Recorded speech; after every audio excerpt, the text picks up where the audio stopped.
Welcome back to Comics History and Superhero Reviews. Today we're looking at the new Fantastic Four #1. This is actually the 6th volume of Fantastic Four, so there have been 6 #1s.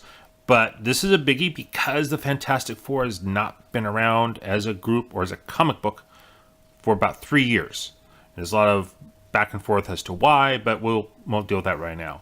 But the world's greatest comic magazine, the Fantastic Four, is back. It says right there, it's back. So, #1. Now, what Marvel's doing is a lot of comics. They have the LGY number 646. That means a legacy. So, if you count all the Fantastic Four comics of all 6 volumes, this is number 646.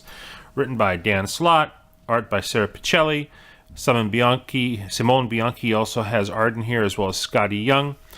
And Isad Rebic does the cover. He did the last version of Secret Wars, which of course is where Reed and Sue and the kids went off on some grand adventure, leaving Ben, the Thing, and Johnny, the Human Torch, back on Earth to just deal with stuff. So, and Johnny didn't deal with it well. So we also have we've also reviewed Marvel 2-in-1, which is the Things book, co-starring Johnny as they go off in the multiverse looking for Reed and Sue. They don't really refer too much to those adventures, and they haven't finished that run of comics, which is a little bit disconcerting. There's still supposedly 2 more issues of Marvel 2-in-1 coming in, but we can assume Johnny and Thing and Ben did not find Reed and Sue, since we assume this is coming up after all that. So just open it up. First off, we see a tribute to Steve Ditko, the famous Spider-Man and Doctor Strange creator/artist. He died here not long ago at the age of 94 or something like that. And so we have some Ditko work showing a really typical Ditko style with Doctor Strange and the character called Eternity. Flip it over and it talks about his work in Spider-Man and what's probably one of his most iconic panels and pages he did in Spider-Man's comic. This is from Spider-Man number 33 back in 1966, and then some commentary from current Marvel bigwigs. I would have been a little bit more interested to hear what current artists say rather than the editors and officers and the CEOs and those guys. But anyway, moving on. This is all about the Fantastic Four. And so we have looking at this, we then realize, oh, this book has 4 or 3 different stories. It would have been better to have 4, hint, hint, number 4 is kind of a big deal. So we're going to have Signal in the Sky by Dan Slott and Sara Pichelli. Our Day of Doom and Victory by Dan Slott and Simone Bianchi. Gosh, I wonder who could be in that story. And What the Pop by Dan Slott and Scotty Young. Scotty Young has some interesting, her stuff's usually very humorous. So what we do when we review here is we give a general overview, and then we get into the book itself, which of course involves spoilers. So overall impression of this book is that we've been waiting a long time for it. Didn't really know what to expect. Are we going to see Reed and Sue? Are we going to see the reunion? Are we going to find out what's going on? And it's without going to spoiler right now, I'll just say I didn't know what to expect and had to think about it for a bit, but I was like, okay, I'm satisfied. The first story, which is the main story in the comic, it wasn't what I expected, but I didn't know what to expect, but I was satisfied. Looking forward to number 2. The story with Doom is like, oh, that's interesting. Again, knowing what did or didn't happen in that Marvel 2-in-1 series, which also had Doom in it with Johnny and Ben. I'm making some assumptions, but I'm assuming it would have been nice if they finished that run first.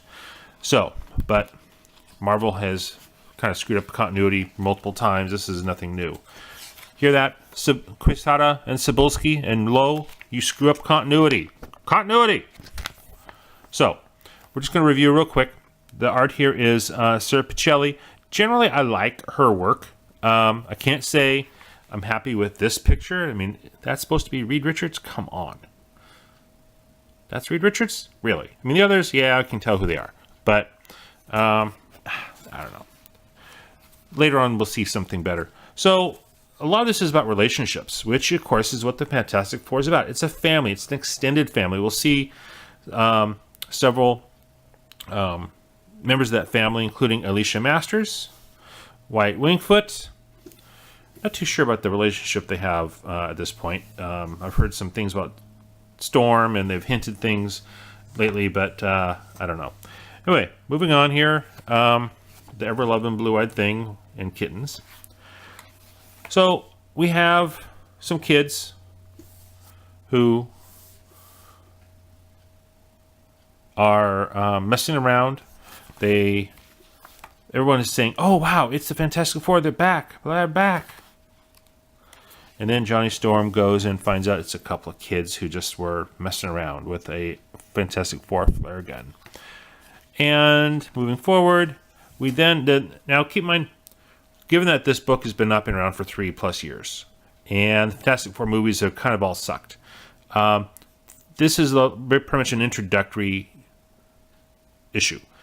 They review a lot of what the Fantastic Four was, who they are, their origin, and this is this anchor lady is saying this could not come at a worse time, as next week marks the anniversary of this historic flight when Reed, Richard, Sue Storm, her brother Johnny, and pilot Ben Grimm launched their rocket into space. Retelling of the origin, basically. And as we later see, we read an essay at the end of this by Marvel. This book was released on the exact day, they say, that the original Fantastic Four #1 was released in 1961. So, in August. So we'll see. So, reviewing kind of the extended family of the Fantastic Four, we see commentary from Medusa, Crystal, Luke Cage, Jennifer Walters, who's also She-Hulk, and of course she's an attorney. This part's actually pretty funny, the interaction between Johnny and Jennifer Walters, She-Hulk, and won't get into great detail, but the book, Dan Slott does a good job of the characterizations. Johnny's a hothead. Ben is, despite that rocky hide, he's a softie at heart, and we'll see. Now, this is interesting. We see Hiram Sheckelberg, old friend of Ben's from Yancey Street, and Ben tells him a story. And this is an important story, and I'm thinking it foreshadows a lot of stuff that's going to be happening in this book. Introduces a new character called Astronomica. I'm probably saying that wrong. And that's Astronomica, a female alien, who basically helps the Fantastic Four in an earlier adventure get back home. And this is not a story that's been in any of the comics. This is, a flashback with a /8 new retcon story. But basically it's, the Fantastic Four has been out there in multiverse so many times. This could be anywhere. And her little scepter is powered by the power of song. And everyone agrees that Johnny's the best singer. That's kind of mentioned earlier on. White Wingfoot's here again. The kids, Alicia. And so he gets them home. Blah, blah, blah. And this story and everything helps Ben realize he needs to move on in his life and do something new and fantastic. And so he is going to, big spoiler here, propose to Alicia. Finally.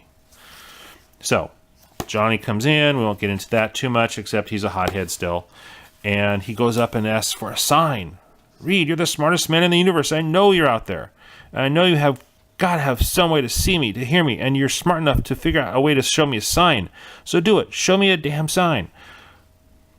Johnny, this is the story of Johnny keeping the faith and Ben having lost it. So, and then they come back down. They cry. They hug. But then, we go back out into the universe, the multiverse, somewhere, we don't know where. And it's Reed and Sue. And Sue says, is this really going to work? What you plan to do seems impossible. Reed says, one question. Do you believe in me? Always. There's faith again. That's the theme here. And Reed says, and that is why I can do the impossible. Here we go. And then everyone, like, oh wow, look, up in the sky. we see the signal in the sky. Not the flare gun, but some kind of weird trans-dimensional, universal, multiversal thingamajiggy that did show they're there. So this was not what I expected, but it's pretty darn good. So then we go to the second story. Back in the old days meaning like the 1940s, it was not uncommon to have multiple stories in one comic book. Sometimes they'd be related, sometimes not. This, go back to Doomstadt. Now, Doom was with Johnny and Ben in the Marvel 2-in-1 adventures I mentioned earlier, and we don't know how that ended yet, but here we go. And Doom, basically, Latveria, his country's been taken over, and so he basically comes in as a liberator. Despite the fact he's kind of a, well, strongman dictator, not really into democracy. We've seen in past issues where his people feel they need him. So basically, we have Doom come and basically take things over again. And by the way, this scene here, this is a comic book version of a famous image from the French Revolution, where they're fighting for freedom. And in their mind, they're fighting for freedom from their current rulers, and they go back to old Doomy. So, again, we'll talk more about this later on, our Day of Doom and Victory. In the Marvel 2-in-1 series, and going back to Secret Wars, Doom's face was healed. It was normal. Here, he apparently is old craggy-faced again. So we'll see. Here's the Fantastic fan page. They kind of talk about, oh, we've been gone a long time, blah, blah, blah. And then they kind of go off about saying all kinds of great things about the people they work with, the artists and the writers and so on who work on this stuff. Personally, I think this is a waste of space. They could have gone into more of a, hey, the history of Fantastic Four, Kirby and Lee and all those guys. And they just kind of, I don't know, go off on themselves. I think it's a waste. But this is kind of interesting, going back to kind of Stan Lee type stuff with the Marion Marvel Marching Society and et cetera, et cetera. It's not mentioned here, but sounds like Stan Lee stuff. And then trying to get you to send in letters, image from for the next book. And then, oh, there's a third story, sort of. Scotty Young and Impossible Man. This is hilarious. So, overall, this book, if you like the Fantastic Four, which of course I do, you got to get it, got to read it, and you got to follow this series. It's good. I think it has the potential to be great. So the themes here are family and faith. And those are two things that the Fantastic Four have always been about. Notice the letter F, Fantastic Four, family, faith. So, that's that. We shall review the Fantastic Four till time immemorial and see how Reed and Sue get back. All right, until next time. If you like our review, please subscribe so you can keep track of what we're doing. And until then, it's Comics History and Superhero Reviews. Signing off.